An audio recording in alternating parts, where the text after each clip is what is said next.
ये घटना आज से करीब 42 वर्ष पूर्व 27 जून 1976 की इजराइल की राजधानी तेल अवीव से पेरिस जा रही एयर फ्रांस की फ्लाइट ने एथेंस में रुकने के बाद फिर से उड़ान भरकर चली ही थी कि 4 अपहरणकर्ताओं ने विमान का अपहरण कर लिया, जिसमें 2 फिलिस्तीन और 2 जर्मनी के थे।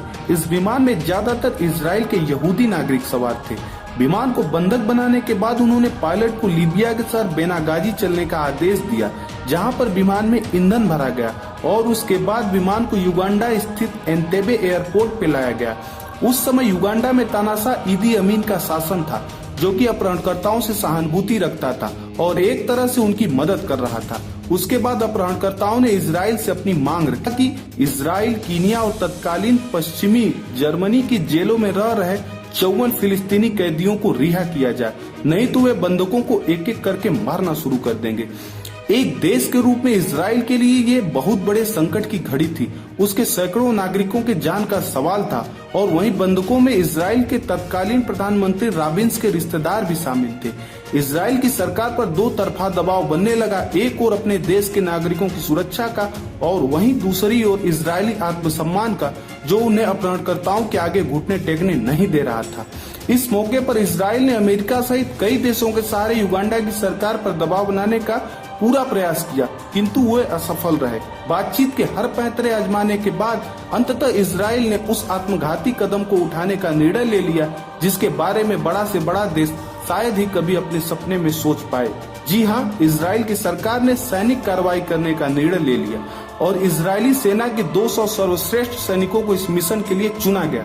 इस पूरे मिशन की सबसे बड़ी दिक्कत ये थी कि इजराइल से 4000 किलोमीटर दूर युगांडा जाकर फिर 4000 किलोमीटर वापस भी इजराइल आना था।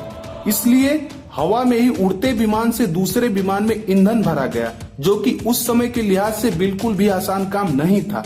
एक और रुकावट जो इस मिशन के रास्ते में आ सकती थी वो ये कि कहीं एंतेबे हवाई अड्डे के रनवे की बत्तियां रात में बुझा तो नहीं दी जाएंगी और ईदी अमीन के सैनिक विमान को उतरने से रोकने के लिए रनवे पर ट्रक तो नहीं खड़ा कर देंगे।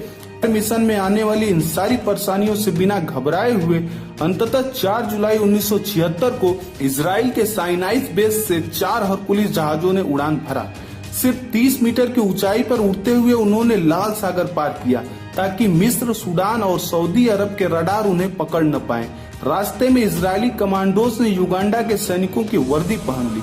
7 घंटे लगातार उड़ान भरने के बाद आखिरकार रात के 1 बजे पहला हरकुलिस विमान एंतेबे एयरपोर्ट के ऊपर पहुंचा। उस समय रनवे की लाइट जल रही थी। लैंड करने से 8 मिनट पहले ही हरकुलिस के रैंप खोल दिए गए, ताकि कम से कम समय जाया हो। लैंड करते ही पायलट ने विमान को रनवे के बीचों बीच रोक लिया, ताकि पैराट्रूपर्स के एक दल को नीचे उतारा जा सके और वो रनवे पर पीछे आ रहे विमानों के लिए इमरजेंसी लाइट लगा सके। उसके बाद जहाज में पहले से लोड की गई एक काली मर्सिडीज कार और कमांडोज से भरी 2 लैंड रोबस गाड़ियां भी उतारी गई। वाहनों का ये काफिला हुबहू ईदी अमीन के साथ चलने वाले वाहनों के काफिले जैसा ही था।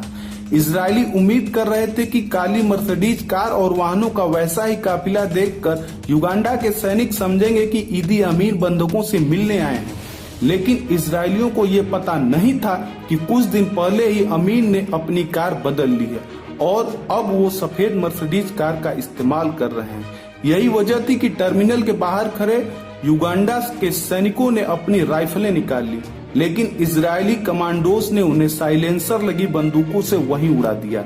लेकिन अब उनका भेद खुल चुका था, अतः अब इजरायली सैनिकों ने वाहनों से उतरकर पैदल ही उस टर्मिनल के भवन पर धावा बोल दिया जहां इजरायली बंदूकों को रखा गया था।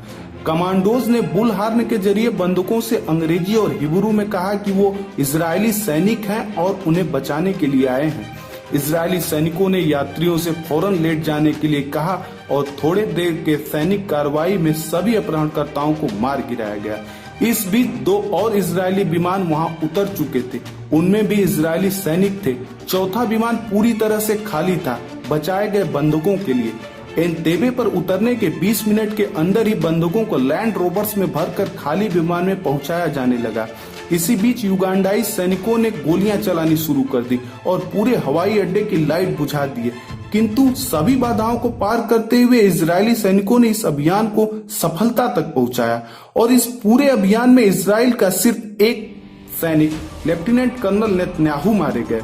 4 जुलाई की सुबह बचाए गए 102 यात्री और इजरायली कमांडोस ने रैनोबी होते हुए तेल अवीव पहुंचे। इस पूरे अभियान को विश्व के इतिहास का सबसे दुस्साहसी अभियान माना जाता है और निश्चित ही इस अभियान ने दुनिया को दिखा दिया कि भले ही एक देश के रूप में इजराइल का आकार बहुत छोटा है, लेकिन उसका साहस, देश प्रेम और विकट से विकट परिस्थिति में भी देश के मान स्वाभिमान की रक्षा करने की इजरायली नागरिकों का संकल्प आसमान से भी बड़ा है। दोस्तों, ये वीडियो आपको पसंद आया हो तो लाइक करें, कमेंट करें, शेयर करें और उस बेल आइकन को जरूर दबाएं। धन्यवाद।